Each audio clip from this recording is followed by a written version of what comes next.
Okay guys, Soap was murdered. Like I'm talking about like those soap videos.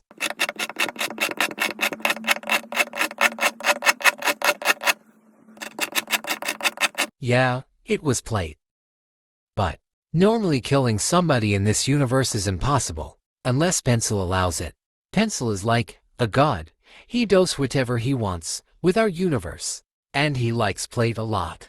Ever since Plate went on a murder spree, Pencil has always liked Plate more. But Pencil can't do everything.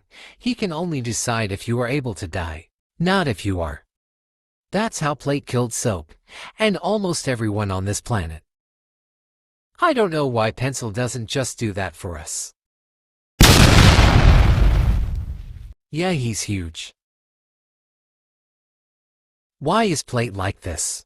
We used to be brothers, and now he's ripped Soap into shreds right in front of us.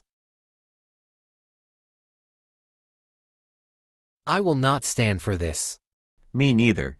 Plate killed my family and my sister. Plate killed my only purpose in life. If there is no one to steal from, how can I steal? Plate took everything from me. We've got this. Plate will die soon.